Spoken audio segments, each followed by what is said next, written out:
Tu es honoré, Saint-Esprit. Tu es honoré, Jésus le Messie. Jésus le Messie, tu es honoré, Jésus le Messie. Tu es honoré. Bonjour bien-aimés, bienvenue dans votre émission Le Pain Vivant Quotidien. Aujourd'hui, nous sommes jeudi, le 4e jour de la semaine selon le calendrier grec. Et nous parlons de ce que Dieu a fait le 4e jour. Alors tu vas aller te positionner dans Genèse 1 à partir du verset 14 à 16. La parole de Dieu nous dit qu'il y a, Genèse 1 verset 14, Dieu dit qu'il y ait des luminaires dans l'étendue du ciel pour séparer le jour d'avec la nuit. Que ce soit des signes pour marquer les époques, les jours et les années. Et qu'ils servent de luminaires dans l'étendue du ciel pour éclairer la terre. Et cela fut ainsi. Verset 16, Dieu fit les 2 grands luminaires. Le plus grand luminaire pour présider au jour et le plus petit luminaire pour présider à la nuit. Il fit aussi les étoiles. Dieu les plaça dans l'étendue du ciel pour éclairer la terre, pour présider au jour et à la nuit et pour séparer la lumière d'avec les ténèbres. Dieu vit que cela était bon. Et il y eut un soir et il y eut un matin, ce fut le 4e jour. Donc voilà ce que Dieu a fait au 4e jour. Il a placé des luminaires dans l'étendue du ciel. J'ai déjà parlé dessus, vous pouvez suivre certaines audios où je montre clairement que le jour, il s'agit de toi parce qu'au commencement, Dieu dit que la lumière soit. Et la lumière fut. Et le premier jour, Dieu appela la lumière jour. Et l'apôtre Paul nous dit dans Thessaloniciens que nous sommes les enfants du jour. Nous sommes les enfants de lumière. Vous me comprenez donc? Nous faisons partie du jour. Et il y a des étoiles que Dieu a établies dans le ciel. C'est toi et moi. Nous sommes la lumière du monde pour éclairer justement. Pour que ceux qui sont encore dans le monde, mais qui sont aussi la lumière, alléluia, mais qui ne savent pas qu'ils sont la lumière jusqu'au moment où l'évangile est prêché et qu'ils reconnaissent l'évangile, percute leur cœur. L'évangile percute leurs esprits et qu'ils reconnaissent que Jésus est le seul Seigneur. Jésus est le Dieu vivant. Et ils acceptent dans leur vie, ils naissent de nouveau, ils deviennent lumière. Car la Bible nous dit que la parole de Dieu est venue chez les siens ne l'ont pas reçu. Mais à tous ceux qui l'ont reçu, à tous ceux qui croient en son nom, cette parole magnifique a donné le pouvoir de devenir enfants de Dieu, lesquels sont nés non de la chair, non du sang, non vraiment de la volonté de l'homme, mais ils sont nés de Dieu. Oh, Dieu est esprit. Voilà pourquoi Jésus pouvait dire à Nicodème que si tu veux entrer dans le royaume, il faut que tu naisses d'en haut. Il faut que tu naisses de nouveau. Il faut que ton esprit soit régénéré. Alléluia. Tu dois naître de nouveau. Donc tu dois m'accepter et ensuite tu dois te faire baptiser. Tu dois naître d'en haut, naître d'esprit et naître d'eau. C'est ça, c'est-à-dire que le Saint-Esprit va venir régénérer ton esprit et le Saint-Esprit va permettre qu'un homme de Dieu qui t'a parlé de lui puisse maintenant te tremper dans les eaux, afin que tu naisses d'esprit et que tu naisses d'eau. Alléluia. Donc ces choses sont importantes. Dieu a fait de toi la lumière. Je veux que tu te positionnes maintenant dans Matthieu 5 à partir du verset 14 à 16. Merci Saint-Esprit. Matthieu 5, verset 14 à 16. Écoutez ce que dit la parole. C'est Jésus qui parle à ses disciples. Matthieu chapitre 5, verset 14. Vous êtes la lumière du monde. Une ville située sur une montagne ne peut être cachée. Écoutez-moi. Notre montagne à nous, c'est la montagne de Sion. Et lorsque l'apôtre Jean est ravi dans Apocalypse, le dernier livre de la Bible, on lui montre sur une montagne la belle ville, la Jérusalem céleste, et on appelle ça la montagne de Sion. Oh my God! Donc il voit que cette ville était lumineuse. Cette ville brillait plus que toutes les lumières que le monde puisse avoir. Et elle était située sur une haute montagne. C'est ce qui est écrit. L'ange l'éleva sur une très haute montagne. Il vit la ville, il vit la Jérusalem céleste où les esprits des saints parvenus à la perfection se sont rassemblés, où il y a une chorale d'anges, il y a des myriades d'anges, où nous qui sommes nés de nouveau, nous pouvons aller devant le trône du Père, parce que lorsque nous prions chaque matin, nous entrons dans la présence de Dieu elle-même, nous entrons dans le trône du Père. La Bible dit clairement que Jésus a inauguré une route nouvelle par son sang, afin que nous ayons accès au trône. Donc ici on nous dit qu'une ville située sur une montagne ne peut être cachée. Et on n'allume pas une lampe pour la mettre sous le boisseau, mais on la met sur le chandelier et elle éclaire tous ceux qui sont dans la lumière. Et Seigneur mon Dieu, mon roi, elle éclaire tous ceux qui sont dans la maison. Donc, tu es lumière. Écoute donc maintenant, parce que le Seigneur dit au verset 14, vous êtes la lumière du monde. Une ville située sur une montagne ne peut être cachée. Donc, comme toi, tu es né de nouveau, tu es dans la ville là. La ville là, c'est la Jérusalem, c'est la montagne de Sion. Tu es là-bas. Ton esprit est là-bas. Tu as été ressuscité avec Christ. Ephésiens 2, verset 16. Et tu es assis sur le trône avec lui, en lui. Donc, tu es là-bas. Tu es là-bas en esprit. Ton esprit né de nouveau est là-bas. Alléluia, gloire à Dieu. Donc, tu es la lumière du monde. Et Jésus dit qu'il ne t'a pas allumé, il ne t'a pas donné son esprit. On n'allume pas, verset 15, une lampe pour la mettre sous le boisseau, mais on la met sur le chandelier et elle éclaire tous ceux qui sont dans la maison. Écoute le verset 16. Que votre lumière luise ainsi devant les hommes, afin qu'ils voient vos bonnes œuvres et qu'ils glorifient votre Père qui est dans les cieux. Alléluia, gloire à Dieu. Seigneur mon Dieu, je te bénis. Que ma lumière luise devant les hommes, afin qu'ils voient mes bonnes œuvres et qu'ils glorifient le Père, qu'ils glorifient le Dieu Tout-Puissant qui est dans les cieux.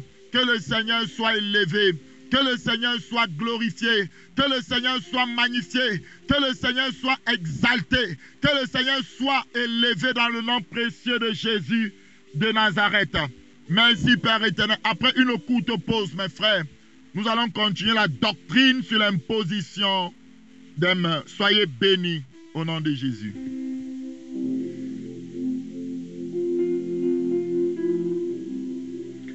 Bien-aimés, soyez bénis, soyez bénis de la part du Seigneur. Nous sommes dans la deuxième partie de cette émission et nous allons continuer à parler de l'imposition des mains. Alors nous avons vu jusqu'ici que le fait d'imposer les mains nous permet de transférer des grâces.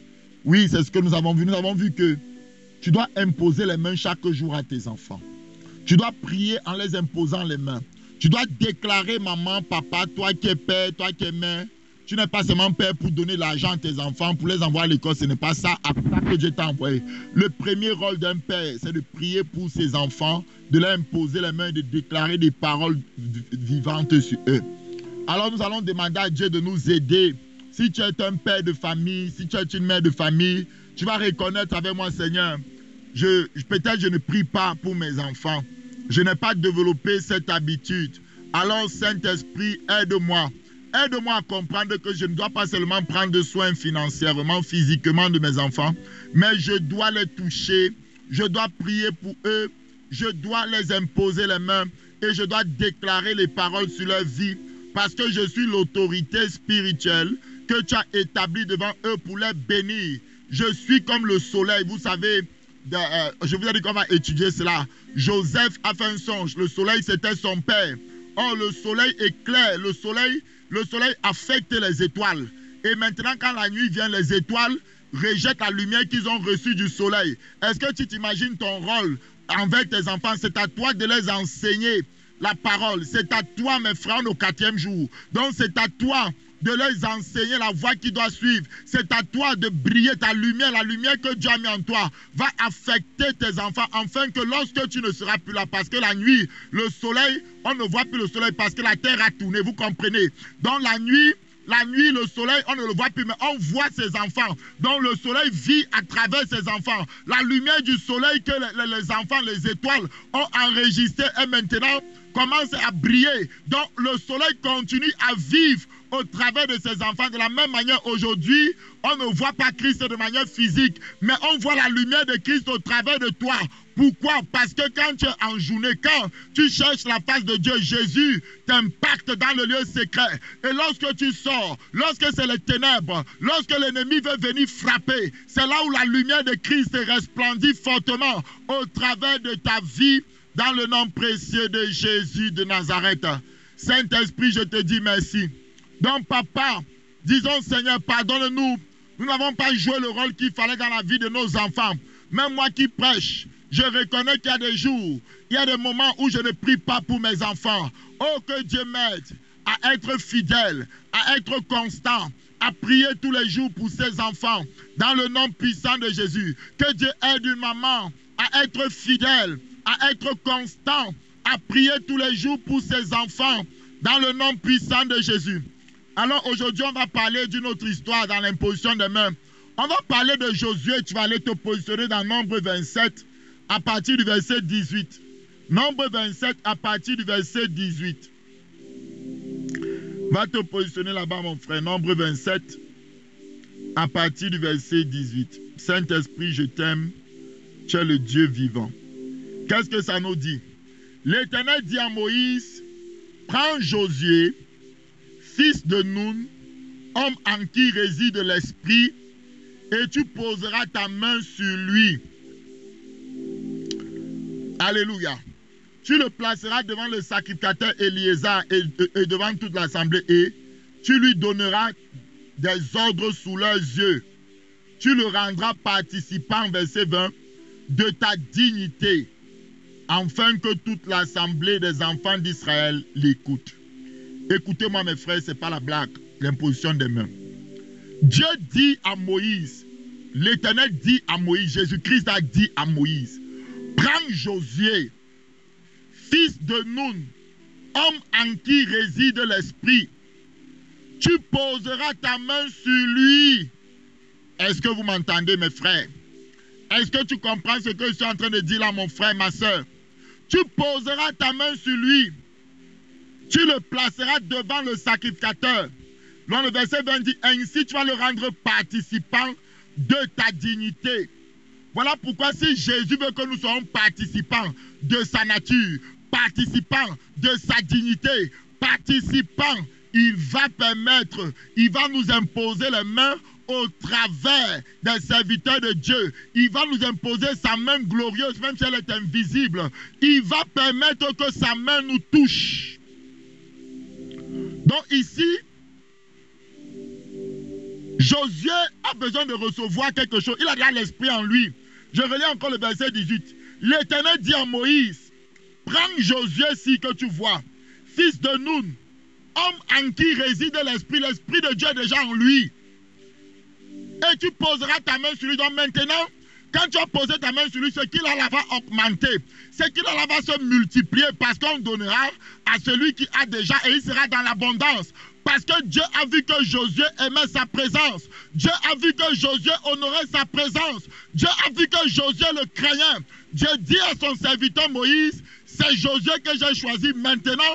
Pose ta main sur lui afin qu'il soit participant de ta nature, afin qu'il ait la même dignité que j'ai mis sur toi, afin que le mandat que je t'ai donné, le même type d'ange qui t'accompagne dans ton œuvre, commence à suivre Josué parce que bientôt je te retire de la terre des vivants. Va te positionner dans Deutéronome 34, verset 9. Deutéronome 34, verset 9. Merci Saint-Esprit, on va finir par là. Mon temps est presque arrivé aujourd'hui. Deutéronome 34, verset 9 me dit ceci. Josué, fils de Nun, était rempli de l'esprit de sagesse. Écoute-moi. Quand Moïse avait posé ses mains sur lui, les enfants d'Israël lui obéirent et se conformaient aux ordres que l'Éternel avait donnés à Moïse. Est-ce que vous m'entendez? C'est incroyable. Voici que Moïse a vécu tout 40 ans de ministère, de 80 ans à 120 ans. Moïse est mort à 120 ans. Donc il a fait 40 ans de ministère. Il a pris 40 ans pour que l'esprit de sagesse qu'il avait en lui se perfectionne. C'est-à-dire que Moïse a grandi dans la sagesse. Moïse, ce n'est pas la sagesse du début de son ministère. Donc c'est un vieux dans le ministère. Et c'est à cet âge-là, c'est cette maturité dans la sagesse. Tout ça a été transféré à Josué. La Bible dit que Josué était rempli de sagesse. Quelle sagesse? La sagesse que Moïse a mis 40 ans à découvrir, 40 ans à perfectionner, 40 ans à recevoir. C'est tout ça qu'il a transféré à Josué. Bien-aimé, mon temps est fini. Je vais vous montrer ça demain. Que la grâce soit avec vous. On se retrouve demain pour l'enseignement comme d'habitude. Soyez bénis. Que la grâce de Dieu soit avec vous au nom de Jésus.